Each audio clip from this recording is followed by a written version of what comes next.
welcome back to Fire Emblem Echoes. So, we're kind of in this awkward in-between episode where the pirate fortress was, a good enough end, but the shrine's going to be too long. So, today we're going to have one battle with the most dangerous enemy of all. In the third pirate raid, we have a single old man. Beware him.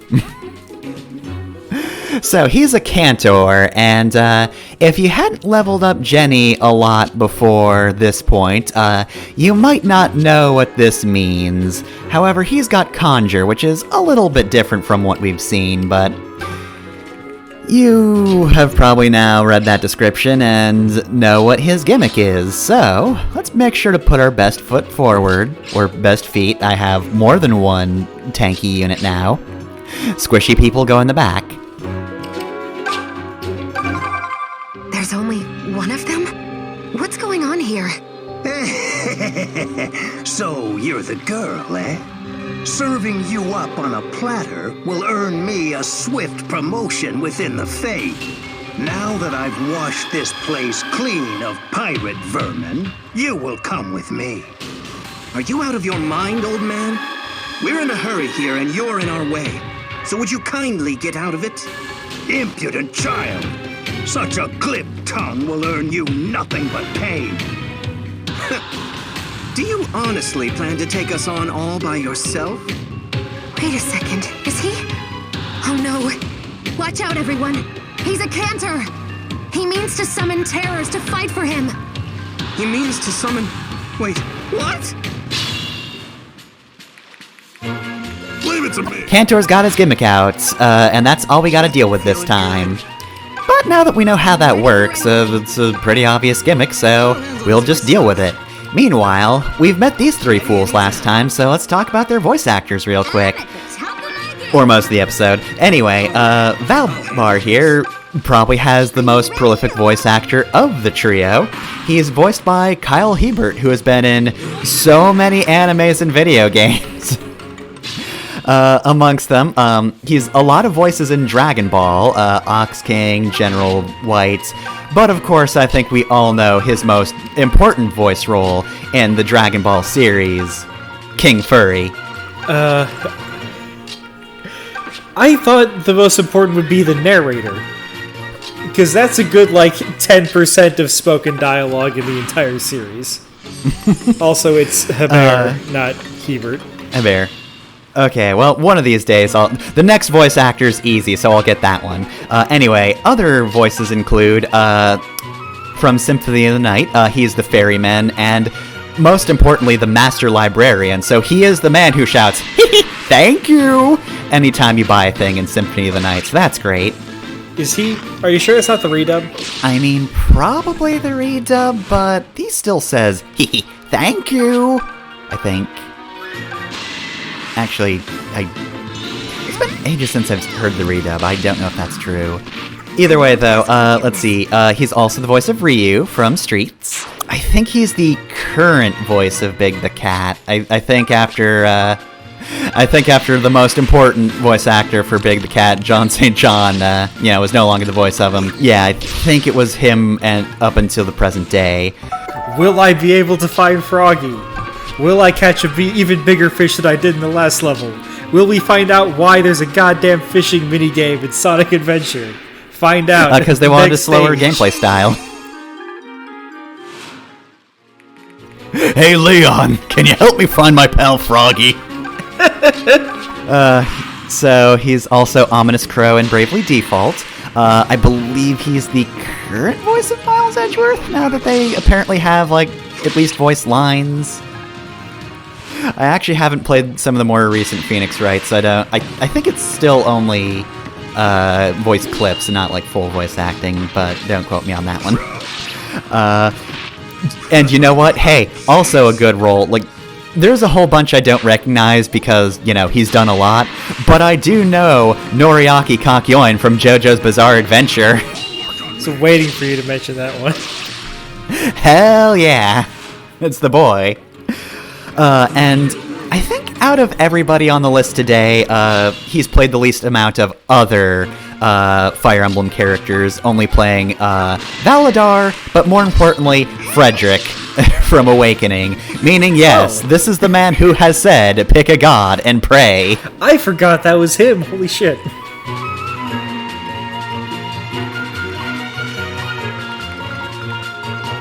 Leon is voiced by Lucian Dodge, who has fewer roles overall, but they're pretty good. He's done a bunch of Sailor Moon. He's Victor from Bravely Default. He played Dust from Dust and Elysian Tale, and also apparently some other character named Dust from an anime I don't recognize. I just saw that and was like, huh, well, how'd that happen twice? Call me Dust Boy. And of his less sexy roles, Chai from Shenmue 3. And other Fire Emblem characters include Nysala, of course in Heroes, but also Felix. So yeah. Different role, but you know what? Felix also kind of hot. And then, of course, Kamui is Bryce Papenbrook, who, once again, smaller list, I don't recognize a lot of his stuff, but also there were a lot of ones that made me go, oh, neat. I threw in Young Vash the Stampede from Trigun because that's one of the only anime ones I recognized. What the fuck? Specifically the child version, not the adult one. Huh. I just saw that and it's like one of the only ones I recognize. That's the only anime I recognize. Other roles include Zidane from, I think, any other time he has had a voice. So this, mainly Dissidia spin-offs, I think, are the only times that's happened. But if Zidane Tribal needs a voice actor, it's Bryce. Jun Caruso from Persona 2, so the gay romance. Tiz Arier, one of the main characters from Bravely Default. He is also currently the voice of Silver the Hedgehog, which, considering some of the other choices for Silver the Hedgehog, good. It's no use. Amongst other Fire Emblem voices he's done, he has done Raven, Carol, and Oscar, all hero. I think I mentioned this before, but if I mention a voice from any other Fire Emblem game that's before Awakening, it's in Heroes. But of characters in the series that have their own voice actors from the get-go, he is also Henry from Fire Emblem Awakening, so we've got some real good Awakening boys in this episode. Okay, sure. I've only ever married Gaius in Awakening, but I do adore Henry. Henry's great. Yeah. Not gonna get to him because it's an entirely different game, but God, Henry fucking rules. I wish he didn't appear so late. I am glad that he appears in a storm of crows, though. Uh-huh. He appears in a storm of crows, loves puns, and murder. What's not to like? The perfect man doesn't exist. Much appreciated.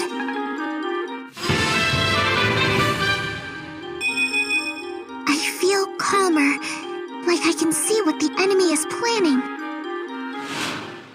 Alright, so anyway, we're just about at the end here. We've surrounded this old man.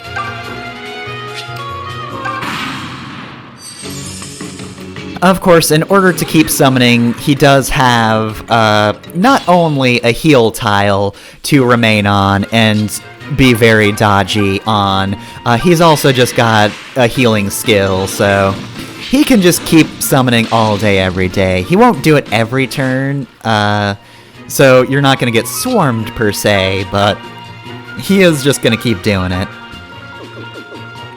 This is, of course, a very good grinding spot. When an enemy can summon other enemies, that's a perfect time for experience.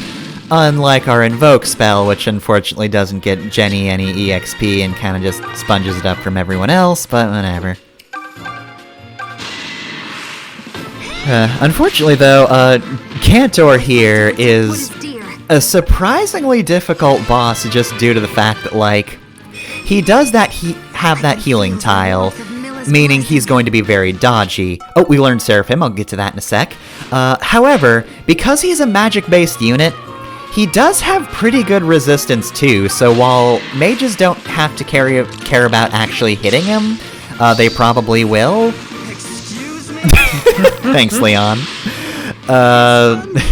Yeah, he is going to absorb a lot of damage from spellcasters as well, so honestly, this old man here is pretty threatening. He's just going to dance out of the way of our attacks. Anyway, though, Seraphim. Seraphim is effective against terrors. It is a very important spell.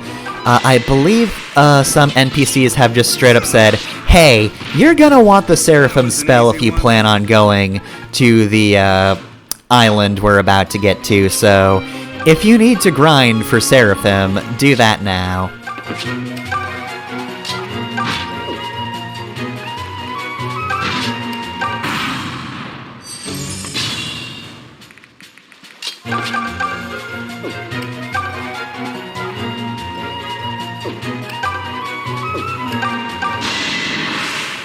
Alright, so, oh god, like, 70 hit, even Bowie, with his magic, is having trouble with this dastardly old man. Look at him go. Honestly, Invoke isn't a bad idea here, if you're having trouble, just because, look, you summon a bunch of guys, surely eventually one of them is going to hit, and even if they don't, Cantor is probably going to prioritize hitting one of them, because they're easy targets, so if this goes on for a while, because this man will not die, consider using Invoke. If this old man... Jesus Christ, 36 hit. If this old man keeps dodging, which he probably will, yeah, no shame in using Invoke. In my native tongue, Cantor means the greatest motherfucker of all. I've mastered breakdance style. Watch me go. Ow. I'm not a terror, but Seraphim still hurts. That's just a strong spell.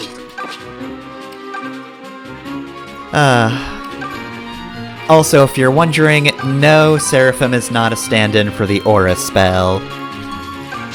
In fact, you've probably seen the magic lists already. Aura is also on some characters' lists. That's, of course, a thing future me will have to do, because I haven't gotten around to editing these yet. Ooh, nope. Nope, Valbar, you go away. Normally you will take any hit pretty well, not this one. Nah, not this one, my friend. Alright, it's up to you, Kamui. Don't get used to it. You got him. Hey! I'm just saying, it's very rarely going to be up to Kamui in the future. You say that. Like, okay, not the most impressive level, but like, a point into attack is a point to attack. And we get a fruit of life. Alright, well, that was a difficult battle. A win's a win. We got styled on by an old man. Not one of our finer moments. It's over. Thank the mother. Milady, what was that all about? That creep was talking about serving you up or some such? I don't know, Bowie.